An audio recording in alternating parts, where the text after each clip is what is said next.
अस्सलाम वालेकुम जी। आज का दिन ख़बरों के एतबार से बहुत ज़्यादा हैपनिंग रहा। सख्त सर्दी के अंदर ऐसी गर्मा देने वाली ख़बरें आई हैं। मेरे लिए सबसे पहले मैं आपको बता दूं, मेरे लिए तीनों ख़बरें बहुत अच्छी हैं। ख़बर नंबर एक कि जस्टिस मज़ाहिर नकवी ने इस्तीफ़ा दे दिया। ये इस्तीफ़ा उन्होंने क्यों दिया, किसके कहने पर दिया, क्या सोच कर दिया, इस सब की डिटेल्स मैं आपको बताने वाली हूँ। इस इस्तीफ़े की हैसियत क्या है मैं वो भी आपको बताने वाली हूँ। दूसरी चीज़, मुशर्रफ की जो सज़ाए मौत है उसको बरकरार रखा गया है। और ये क्यों मेरे लिए अच्छी खबर है, आप भी सोच रहे होंगे कि भैया मुशर्रफ साहब इस दुनिया में नहीं रहे हैं, अपनी मैं एंटी इस्टेब्लिशमेंट बीनिश अभी भी एंटी इस्टेब्लिशमेंट अपना जो बयानिया है उसको लेकर के चल रही है। नहीं, ये बात एंटी इस्टेब्लिशमेंट की नहीं है, इसका ताल्लुक मुशर्रफ साहब से भी नहीं है। इसका ताल्लुक जिस एंगल से मैं देख रही हूँ, इसका ताल्लुक उस आइन की पासदारी से है जिससे कोई भी अगर काजी फायज ईसा साहब के अलावा कोई और होता चीफ जस्टिस या जज तो वो शायद ना कर पाते जो आज काजी फायज ईसा साहब ने किया है। और जहां से मैं इस चीज़ को देख रही हूँ, मेरे लिए परवेज़ मुशर्रफ साहब की इस टाइम पर कोई मैं उस पर बात नहीं करना चाहती। मेरे लिए वो इस टाइम पर इतने इम्पोर्टेंट इसलिए नहीं है क्योंकि बहुत माजरत के साथ जो लोग इस दुनिया में नहीं होते, with a heavy heart I have to say that, कि जो लोग इस दुनिया में नहीं होते, जो इस जहान फ़ानी से कूच कर जाते हैं, चाहे वो परवेज़ मुशर्रफ साहब हों इस केस में, या फिर ये वो वाले जज साहब हों वक़ार सेठ साहब जिन्होंने ये फ़ैसला दिया था कि परवेज़ मुशर्रफ साहब आइन शिकने के मुर्तकिब पाए गए हैं, वो दोनों इस दुनिया में नहीं हैं। तो जो लोग इस दुनिया से चले जाते हैं ना, कम से कम मेरी तरबियत तो ये नहीं है कि मैं उनके बारे में बात करूँ, तो मेरे लिए ये कैरेक्टर्स इंपॉर्टेंट नहीं है। मेरे लिए ये चीज़ इंपॉर्टेंट है जो कि आज काजी फायज ईसा साहब ने किया, अपना खड़ाक दिखाया, अपनी दलेरी दिखाई। असल में तो काजी फायज ईसा साहब ने दिखाया कि असल टाइगर तो वो है। ये सलमान खान साहब फिल्में बनाते रहे हैं, टाइगर 1, टाइगर 2, टाइगर 3 है, टाइगर जिंदा है, टाइगर 3 आ गई है। असल में तो जो पाकिस्तान की अदलिया के टाइगर हैं वो तो काजी फायज ईसा साहब हैं। मैं आपको चैलेंज से कहती हूँ कि काजी फायज ईसा साहब के अलावा किसी के अंदर ये दमखम नहीं था कि वो इतना गट्सी डिसीजन जो है वो कर सकते, क्योंकि आपको पता है कि यहाँ पर वंस अ फौजी इज ऑलवेज अ फौजी, और फौजियों के हवाले से सबके पर चलते हैं।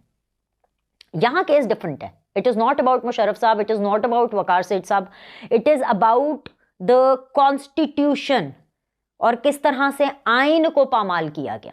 बात करेंगे इसके बारे में आगे चल के। और जो तीसरी बड़ी खबर थी और खबर है वो है कि जी क्या बल्ले बल्ले नी माँ दी मोमबत्ती है, ये माँ दी मोमबत्ती वाली बल्ले बल्ले नहीं है, ये बल्ले बल्ले है जी। पीटीआई को बल्ले का निशान मिल गया और ये भी मेरे लिए अच्छी खबर है, ये भी मेरे लिए अच्छी खबर है। हम इन सब पर बात करेंगे, लेकिन मैं सबसे पहले ना पहली दो अहम खबरों पर बात करना चाहती हूँ, क्योंकि दोनों अहम खबरें, चाहे वो मज़ाहिर अली नकवी साहब हों और चाहे परवेज़ मुशर्रफ की सज़ाए मौत की बहाली हो, इस फैसले की बहाली हो, ये दोनों इंटरकनेक्टेड हैं। कैसे, मैं आपको सब डिटेल्स बताऊंगी। मैं आपको बताती हूँ जी, क्या दिन था जी, वापस चले जाएं 2019 में, 17 दिसंबर 2019 को। जी हाँ, 17 दिसंबर 2019 को पेशावर हाई कोर्ट के उस वक्त के जो चीफ जस्टिस थे, जिनका नाम था जी वकार अहमद सेठ साहब, उनकी सरबराही में बनने वाली एक खसूसी अदालत जो कि 3 रुकनी थी, 3 रुकनी बेंच था, उन्होंने सजाए मौत देने का फैसला सुनाया। किसको? परवेज़ मुशर्रफ साहब को। और क्यों सुनाया? क्योंकि जी उन्होंने कहा कि परवेज़ मुशर्रफ साहब जो हैं वो आइन को पामाल करते हुए, आइन को रोनते हुए पाए गए हैं, लिहाजा उनको सजाए मौत होनी चाहिए। अब आपने ये तो सुना होगा कि फैसला आ गया और जो दूसरी अदालत होती है या कोई और अदालत या किसी और बेंच ने इस फैसले को कलअदम करार दे दिया। ये तो आपने नॉर्मल सुना है ना, लेकिन पाकिस्तान की तारीख में पहली बार ऐसा हुआ था कि पेशावर हाई कोर्ट के चीफ जस्टिस साहब की सरबराही में 3 रुकनी बेंच एक सजा देता है कि जी सजाए मौत है। और सजाए मौत भी किसके लिए है? एक टाइम पर जो वक्त के आमिर रहे हैं, जो एक टाइम पर आइन के पामाल करने के मुर्तकिब पाए गए हैं, ये बहुत बड़ा जुर्म है। तो उसी की लाहौर हाई कोर्ट ने, जी हाँ लाहौर हाई कोर्ट ने, फैसला कौन दे रहा था? Peshawar high court. कौन दे रहे थे? Chief justice Peshawar high court के 2019 में। तो लाहौर हाई कोर्ट ने ना सिर्फ परवेज़ मुशर्रफ साहब की सजा को मुअत्तल किया, आगे सुनते जाएं, जो तारीख में कभी नहीं हुआ था। तारीख में पहली बार यह हुआ कि उस खसूसी अदालत को जिसने ये फैसला दिया था उसी को ही खत्म कर दो भाई, नहीं हमें पसंद आ रही अदालत ही खत्म कर दो। अच्छा, ये चीज किसी और ने की होती ना, समझ में आता, लेकिन ये चीज़ किसने की ये भी मैं आपको बताऊंगी। ये बताना बहुत ज़्यादा ज़रूरी है, इसीलिए ये मैं वीडियो बना रही हूँ, क्योंकि ये बताना बहुत ज़्यादा ज़रूरी है कि असल में वो जो साहब बहादुर है ना, जिन्होंने आइन तो नहीं तोड़ा लेकिन आइन तोड़ने वालों को एक बैकअप जरूर दिया कि भैया ऐसी की तैसी सजा आ गई आइन तोड़ने वालों के खिलाफ, तो हम नहीं होने देंगे सजा। सजा तो हम मुअत्तल करते हैं, हम पूरे के पूरे बेंच को भी मुअत्तल करते हैं। इसे कहते हैं गुंडागर्दी, इसे कहते हैं अपनी मर्जी, इसे कहते हैं आइन की पामाली। भाई परवेज मुशर्रफ साहब हो या फॉर दैट मैटर जो आमिर है, आमिर को आमिर क्यों कहा जाता है, डिक्टेटर को डिक्टेटर क्यों कहा जाता है? इसीलिए ना, क्योंकि वो कहता है आइन कुछ नहीं, आइन is nothing for me. Dictator का मतलब ही डिक्टेट करने वाला होता है, और जो डिक्टेशन देता है वो किसी आइन के तहत डिक्टेशन नहीं देता। आइन आपको एक तरीका बताता है ना कि मुल्क कैसे चलाना है, लॉस क्या है, एसओपी क्या है। डिक्टेटर्स आइन को नहीं मानते, वो तो चलो मानते ही नहीं है। लेकिन ये जो जजेस के रूप में, ऐसे जजेस के रूप में जो कि उस टाइम पर 2019 में लाहौर हाई कोर्ट में थे, जिन्होंने इस फैसले को, जो कि आइन की इज्जत के लिए था, उस फैसले को ही ख़त्म कर दिया, देने वालों को भी उन्होंने जो है वो ख़त्म कर दिया, मतलब कलादम करार दे दिया। तो जनाब मामला ये है कि आज जब चीफ जस्टिस काजी फाइज ईसा साहब बैठे, उनके साथ 4 रुकनी बेंच था, लाहौर हाई कोर्ट का फैसला उन्होंने कलादम करार दिया और उन्होंने खसूसी अदालत के फैसले को बहाल किया। यानी उन्होंने कहा जो पेशावर हाई कोर्ट ने, जो जस्टिस वकार सेठ साहब ने कहा था, जो उनके साथ उनके खसूसी अदालत ने फैसला किया था, वो फैसला बिल्कुल ठीक है।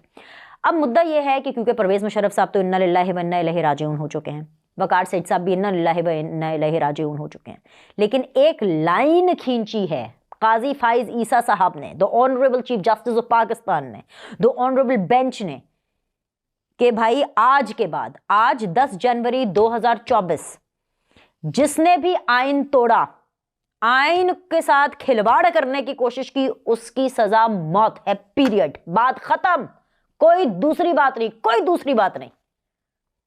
तो मेरे लिए बहुत अच्छी खबर है, और इस खबर को जैसे मैं बता रही हूँ, ये जो अगर आप लोगों में से कोई शरारती लोग सुन रहे हैं ना कि रे जी फौज के खिलाफ बात कर दी, रे, ये इसको इस नज़रिए से और इस मंजन से ना बेचिएगा, ना सुनिएगा, और ना इसको इस नज़रिए से देखना है। इसको सिर्फ और सिर्फ आइन की रूह और उसको जिंदा रखने की सूरत में देखना है। तो आज के बाद ये कट्टा भी बंद हो गया। लगा के दिखाएं अब आप आइन के खिलाफ लाइन, या आइन के खिलाफ बातें आप करके दिखाएं।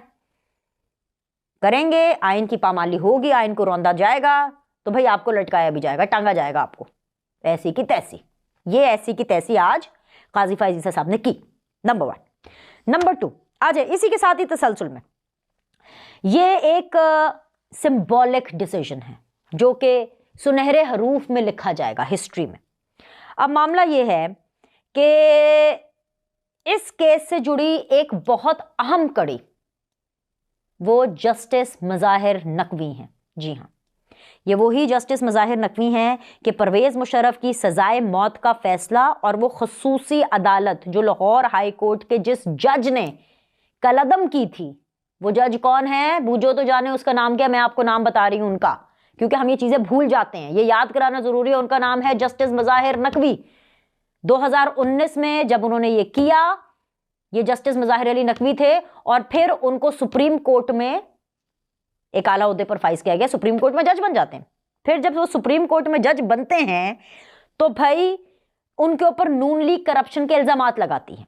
फिर हम देखते हैं कि उनकी एक ऑडियो आती है, और वो ऑडियो कौन सी वाली ऑडियो है जिसके अंदर फवाद चौधरी साहब ट्रकों का जिक्र कर रहे हैं अपने भाई के साथ। ठीक है, ये वही ऑडियो है एक और जिसके अंदर सीसीपीओ का जिक्र आता है कि जी सीसीपीओ का केस लगना है तो उसके बारे में क्या करना है। तो ये मैं आपको इनके क्रेडिट्स बता रही हूं कि मज़ाहिर अली नकवी साहब के क्या क्या क्रेडिट्स हैं, ये जानना बहुत ज़्यादा ज़रूरी है, ये कड़ियाँ मिलाना बहुत ज़्यादा ज़रूरी है, क्योंकि आज के दिन फवाद चौधरी साहब भी बहुत याद आए कि ना फवाद चौधरी साहब ये गुफ्तगू अपने भाई के साथ फ़ोन पर करते कि ट्रक काम पहुँचा देते, बस चुप करके ट्रक पहुँचा देते, इधर उधर रोला पाने की ज़रूरत सी। आज मज़ाहिर अली नकवी ये ज़रूर सोचते होंगे कि मामे हो यार कि फवाद चौधरी ने की किया, कोई चवल ही मारी हो। वो वाकई ये सोचते होंगे कि यार फ़ोन करके मेरे खिलाफ एक कट्टा खोल दिया।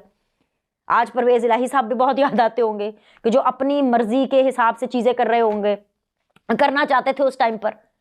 आज उमर अता बंदयाल साहब भी बहुत याद आते होंगे, हमें भी याद आए, I am sure Mazahir Ali Naqvi साहब को भी आते होंगे। आज उमर अता बंदयाल साहब ने पीछे पलट के देखा होगा, जस्टिस एजाजुल एहसन साहब ने पीछे पलट के देखा होगा, हैं यह की होया, ये तो मज़ाहिर नकवी साहब जो हैं ऐते नस गए ने, ऐते भज गए ने।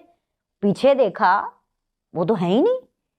बंदयाल साहब ने उनको अपने साथ बिठा करके, चीफ जस्टिस साबिका उमर अता बंदयाल साहब ने ही कहा था ना, जब इनके ऊपर रेफरेंस बना सुप्रीम जुडिशियल काउंसिल के अंदर, जब इनके खिलाफ कार्रवाई अभी चल रही है, अभी कार्रवाई चल रही है, और उस टाइम पर जब ये कार्रवाई के लिए इनिशिएटिव लिया गया तो उमर अता बंदयाल साहब ने बोला कि भाई, उनको अपने साथ बिठा करके क्या बोला उन्होंने कि ये खामोश पैगाम है कि जो लोग झूठे इल्जामात लगाते हैं उनके खिलाफ हम लड़ाई करते हैं, उनके खिलाफ हम डट कर मुकाबला करते हैं। ओ किधर गए डट के मुकाबला करने वाले? मज़ाहिर नकवी साहब ही भाग गए। मज़ाहिर नकवी साहब ने इस्तीफा दे दिया, बोरिया बिस्तरा बांध के भाग गए। ये भागना ही होता है। दूसरी चीज़ ये कि जो जस्टिस एजाजुल एहसन साहब है वो बड़े इंपॉर्टेंट है। वो इसलिए भी बहुत ज़्यादा इंपॉर्टेंट है क्योंकि अभी तो चीफ जस्टिस काजी फाइज ईसा साहब हैं, अगले चीफ जस्टिस कौन है? यही साहब। ये एग्जैक्टली एक दिन पहले अपनी राम कहानी, अपना दुख रो रहे थे काजी फाइज ईसा साहब को कि देखें जी ये मज़ाहिर नकवी के साथ बड़ा गलत हो गया। वो क्या कहते हैं? मुद्दई सुस्त गवाह चुस्त, या यही है, मुद्दई सुस्त गवाह चुस्त, ये वाली सूरत हाल है। तो ए जी इत्थे पे जी इस्तीफा। अच्छा, इस्तीफे की भी बड़ी मज़ेदार कहानी है। इस्तीफे की मज़ेदार कहानी ये है कि जो रेजिग्नेशन आया है ना, जो उन्होंने इस्तीफा दिया है, उसके ऊपर जो तारीख है ना, वो कौन सी वाली तारीख है? उसके ऊपर तारीख है जी 10 जनवरी 2023, यानी 1 साल पहले ही इस्तीफा दे दिया। ख्वाजा आसिफ साहब ने इसके ऊपर ट्वीट किया है। मैं इसके ऊपर क्या बोलूं, आप वो ट्वीट ही देख लीजिए। उन्होंने ट्वीट किया है, कोट अनकोट मैं आपको बता देती हूँ। उस ट्वीट के अंदर, ये वैसे चल भी रही है साथ में, ख्वाजा आसिफ साहब ने उस ट्वीट के अंदर वाज़े तौर पर एक आया है कि वाकई जो इनके हरकत सकनात है ना, 1 साल इनका इस मनसब पर रहना सही लगता नहीं है। मतलब ख्वाजा आसिफ साहब ने इनकी ट्रोलिंग की है, बिल्कुल ठीक ठाक किस्म की ट्रोलिंग की है। लेकिन अब मैं आपको वजह बताती हूँ इनके इस्तीफे की। अब मैं आपको वजह बताती हूँ कि इस्तीफा क्यों आया। अब मैं आपको वजह बताती हूँ कि आखिर जो नकवी साहब हैं उनको मुस्तफ़ी क्यों होना पड़ा। जब इनके खिलाफ रेफरेंस किया ना, उसी टाइम पर इनको बहुत से लोगों ने कहा कि आप मुस्तफ़ी हो जाएं। इन्होंने कहा नहीं, मैं तो लड़ाई करूंगा, मुझे तो हीरो बनना है। उस टाइम पर इमरान खान साहब ने भी अपनी सारी जो फोर्स थी अपनी सोशल मीडिया की, कीबोर्ड वॉरियर्स, उनको कह दिया कि भाई आप लोगों ने मज़ाहिर नकवी के साथ रहना। मैंने इसके ऊपर एक बाकायदा तौर पर वीडियो भी की थी उस टाइम पर। वो वीडियो अभी भी टाइमलाइन पर हो गया, आप जाके देख लें। पीटीआई ने भी कहा कि हम इनको सपोर्ट करेंगे, बहती गंगा के अंदर हमने हाथ धोना है और इनके थ्रू हम जुडिशरी के साथ लड़ाई करेंगे, यानी मज़ाहिर अली नकवी को, मज़ाहिर अकबर नकवी को मोहरा बना करके, राइट। तो मज़ाहिर नकवी साहब का सीन ये हुआ कि इनको बड़ा समझाया कि आपने नहीं करना, नहीं करना। इन्होंने कहा, उस टाइम पे इनको हीरो बनने का बड़ा शौक था कि नहीं मैंने करना, खामोश पैगाम देना था बकौल उमर अता बंदयाल साहब के कि हमने तो खामोश पैगाम देना। मगर असलियत ये है कि जो नकवी साहब है ना, उनको ये चाहिए कि रिटायरमेंट के बाद, यानी मुस्तफ़ी जब हो गए तो उन्होंने इस्तीफा दे दिया। इस्तीफा देने के बाद उनके पास फॉर एवर रिटायर्ड जस्टिस, वो जो नाम नंबर प्लेट अपने नेम प्लेट पे चाहते हैं ना, घर के बाहर नेम प्लेट के ऊपर कि रिटायर्ड जस्टिस लिखा होना चाहिए, वो उनको चाहिए था। उनको वो पेंशन और मरात चाहिए जो कि एक जज को रिटायरमेंट के बाद, और सुप्रीम कोर्ट का जो जज है उसको मिलती हैं जब वो सर्विस पे नहीं होता। और वो मरात जो मिलती हैं वो पता कितनी ज़्यादा होती हैं? वो मेरे आपके आम पाकिस्तानी की नॉर्मल सैलरी से बहुत ज़्यादा होती हैं। एक मजदूर की कितनी तनख्वाह है? 30,000 रुपये। 30,000 से बहुत ज़्यादा होती है। ये जो तनख्वाह है, एक नॉर्मल बंदा जो कोई बैंक में काम करता है, किसी मल्टीनेशनल कंपनी में काम करेगा, उसकी कितनी तनख्वाह होगी? 50,000, 60,000। ये एक नॉर्मल, ये एक सर्टन लेवल की ये तनख्वाह होगी। लेकिन इन सुप्रीम कोर्ट के जो जजेस हैं, जब ये रिटायर होते हैं, इनको जो मरात मिलती हैं, इनके नाम के साथ जो शशका जुड़ा रहता है फॉर एवर, ये एक एवरेज करोड़ों पाकिस्तानियों की तनख्वाहों से कहीं ज्यादा होता है। तो उनको ये चाहिए था। वो नहीं चाहते थे कि उनसे ये पैसे छिने, वो नहीं चाहते कि उनसे ये मराद छिनी जाए। बेसिकली जो मज़ाहिर नकवी साहब हैं, उनका ज़मीर कोई नहीं जागा। आपने ये नहीं सोचना कि जो इस्तीफ़ा आया है ये ज़मीर जाग गया, ओहो मैंने कितना बुरा किया, मुझे रिश्वत नहीं लेनी चाहिए थी। इस तरह का कोई चक्कर नहीं है भाई बॉस, कोई सीन नहीं है। ये इसलिए हुआ क्योंकि उनको नजर आ रहा था कि ओ गॉड, मैं तो एक्सपोज हो जाऊंगा। ये काजी साहब ने तो मुशर्रफ साहब और उसकी अदालत और उनको नहीं छोड़ा, ये काजी फाइज ईसा साहब जो हैं ये मज़ाहिर नकवी को, यानी मुझे कैसे छोड़ देंगे। तो इस्तीफा देने का मतलब, मुस्तफ़ी होने का मतलब ये नहीं है कि आप बेगुनाह हैं। दूसरी चीज जो बड़ी टेक्निकल है वो ये है कि सुप्रीम जुडिशियल काउंसिल के अंदर जो कार्रवाई होती है वो सिर्फ जजेस पर हो सकती है। अब एक जज जो ऑन सर्विस है, अब वो जब ऑन सर्विस ही नहीं रहा, राइट, तो उसके खिलाफ कैसी कार्रवाई? तो एड़ा बन के पेड़ा खाने की कोशिश की। लेकिन यहां पर मैं हाथ जोड़ करके अपनी अदलिया से, सुप्रीम जुडिशियल काउंसिल के तमाम तर जो सीनियर मेंबर्स हैं जिन्होंने करना, मैं ये हाथ जोड़ करके अपील करूंगी। और मेरी अपील ये है कि ये मामला यहां खत्म नहीं होना चाहिए मुस्तफी होकर के, ये इस इस्तीफे से मामला खत्म नहीं होना चाहिए, बल्कि ये इस्तीफे के बाद मामला शुरू होना चाहिए। एक शख्स जिसके ऊपर इल्जामात हैं, और वो कोई आम शख्स नहीं है, वो एक बहुत इंपॉर्टेंट कुर्सी पर बैठते हैं जहां पे उन्होंने फैसले करने होते हैं। वो एक जज हैं, और वो भी जज सुप्रीम कोर्ट के, सुप्रीम अदालत के जज हैं। और अगर उनके ऊपर इल्जामात लगे हैं, अगर उन पर उंगली उठी है, तो उन्होंने अगर रिजाइन कर दिया तो इसका क्या मतलब है कि सुप्रीम जुडिशियल काउंसिल कार्रवाई नहीं करेगा? तो एक और चीज जो काजी फाइज ईसा साहब अपनी तारीख में सुनहरे हरूफ में अपने लिए, अपने जिम्मे और लिखवा सकते हैं कि अगर वो सुप्रीम जुडिशियल काउंसिल की इस कार्रवाई को जारी रखें और इस्तीफे के साथ इसको खत्म ना करें। जारी होनी होगी, अवाम को इसका हिसाब चाहिए। एक दफा दूध का दूध, पानी का पानी हो कि भाई कितने ट्रक आए थे, कितने ट्रक आए थे, कितनी कॉलें आई थी, क्या क्या सेटिंग हुई थी, क्यों हुई थी, कैसे हुई थी। भाई ये मेरा टेक है इसके ऊपर। आप प्लीज कमेंट्स में जरूर बताइएगा कि आपका इसके ऊपर क्या टेक है, और इस चीज को, इस वीडियो को जरूर आगे फैलाएं ताकि ये बात जो है हमारे साहिब इक्तदार उन जजेस तक पहुंचे, जुडिशरी के हायर अप तक पहुंचे, ताकि सुप्रीम जुडिशियल काउंसिल की जो कार्रवाई है वो जारी रहे। ये जितना भी भागने की कोशिश करे, भागने नहीं देना। जस्टिस मज़ाहिर नकवी साहब को भागने नहीं देना, इन जैसे जजेस को भागने नहीं देना। इनकी अकाउंटेबिलिटी होनी चाहिए। जज हैं भाई, जब हम कहीं फंसते हैं, आम आवाम कहीं फंसती है, हम जजेस के पास जाते हैं। अक्सर आपने जुमला सुना है ना कि I will see you in court. ये इसीलिए बोला जाता है क्योंकि कहीं ना कहीं हम अदालत का दरवाजा तभी खटखटाते हैं कि जब कहीं से सुनवाई नहीं होगी। हमें पता है यार भाई कोर्ट हमने जाना है, हमने कोर्ट जाना है, लेकिन अगर कोर्ट में ऐसे जजेस बैठे होंगे तो कौन जाएगा फिर कोर्ट्स? सारे ऐसे नहीं होते, लेकिन चंद मज़ाहिर नकवी जैसे लोग सबको बदनाम कर देते। हर जो मज़ाहिर नकवी जैसे लोगों के लिए एक चीफ जस्टिस काजी फाइज ईसा ही काफी है। अभी के लिए इतना ही। लाइक करें, सब्सक्राइब करें। बल्ले की बात करते हैं अगली वीडियो में। अगली वीडियो देखिए, फिर हम उसमें बल्ले की बात करेंगे। अल्लाह हाफिज़।